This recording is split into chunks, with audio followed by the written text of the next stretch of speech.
Hi guys! So syempre, bago ko dalhin ni Amo at ibenta sa China again, ay syempre maligo muna tayo para mabango tayo at matatalbugan natin si Madam sa kagandahan niya. Ay, joke lang! Kumpas ng musika, hawak mo ang sandali. Isang tingin mo lang ako'y bumibigay din. Wala nang salitang kailangan pa. Sayaw mo pa lang, sagot na sa lahat. So pagkatapos namin mag-dinner, pinauna na ako sa Colon Station para sa train. Kasi alam nyo guys, ngayon ay Holy Week, bakasyon ng mga taga Hong Kong o mga taga China ay nagbabalik-balik sila sa China ngayon. So maraming tao sa immigration ng China. So pinauna na ako, 7 o'clock na yan. At pero yung train naman namin ay 8:30 PM. Sa Futian lang naman. Parang 20 minutes lang naman ang biyahe. Diba parang Aurora to Rojas Isabela lang. Diba? Ganun lang kabilis makarating sa China. So nandito na ako sa Colon. Dito sa Elements. So dadaan ka muna dito bago ka makarating sa high speed rail na train na papuntang China. So madali lang ang pagpunta ng China. Basta meron kang visa, makakapasok ka. Syempre, ito naman ay konti lang yung pila pero isa lang yung door na naka-open kaya dito ako natagalan. Pumunta sa train para ako yung unang matapos pero hindi. Nauna sila Amo makarating sa immigration. Nakalusot na sila ako nandun pa sa foreigner immigration. Ay! Nauna talaga sila yung ako yung pinauna pero sila nauna talaga. Nandito na tayo sa loob ng train. Tingnan nyo naman guys. Para kang nasa loob lang ng eroplano. O diba? Ganun kagaling ang China. Tingnan mo naman, oh, ang ganda ng upuan. Relax na relax ka dyan. So, nandito na tayo sa China. Sa Futian, China. So, dito lang kami matutulog ng isang gabi. Tapos, kinabukasan ay aalis daw kami. Tapos, nag-rent si Maamo ng sasakyan para gagamitin namin mamasyal bukas. Ay, tingnan nyo naman. Oh, ang ganda-ganda talaga ng China. At ito naman yung hotel na nag-check-inan nila. So, hinatid ko muna sila. At syempre, merong candy, merong tinapay. Ay, pagkakataon na natin to.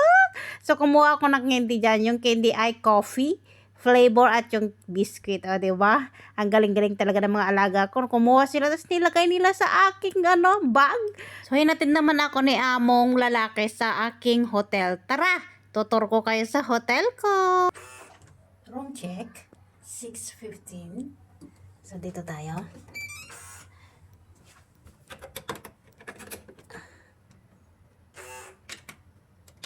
Ayan.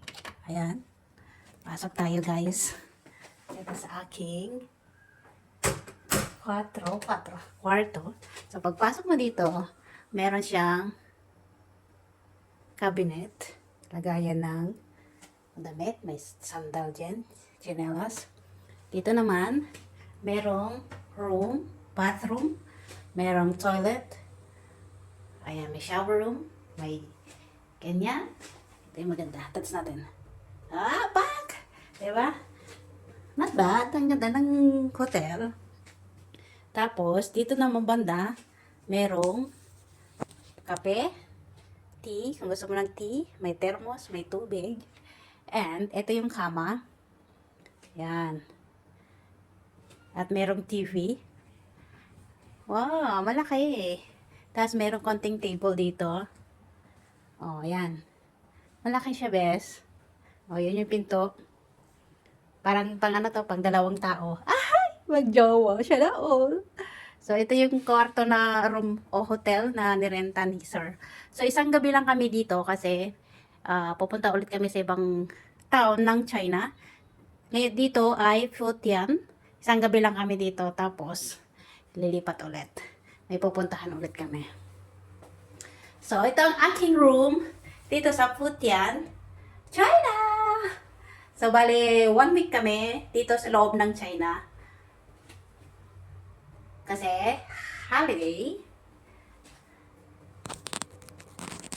Yun lang guys, thank you for watching. Itutulong ko kayo dito sa aking hotel.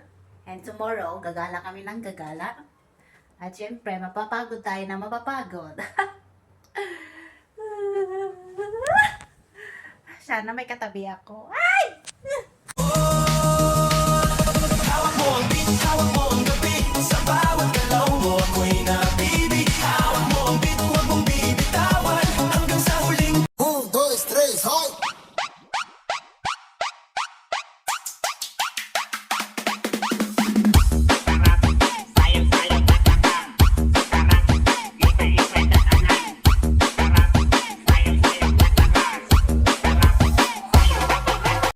Tapos, syempre, merong free coffee dito sa loob ng aking kwarto. Kaya, tinikman ko na rin. Uy, ang sarap!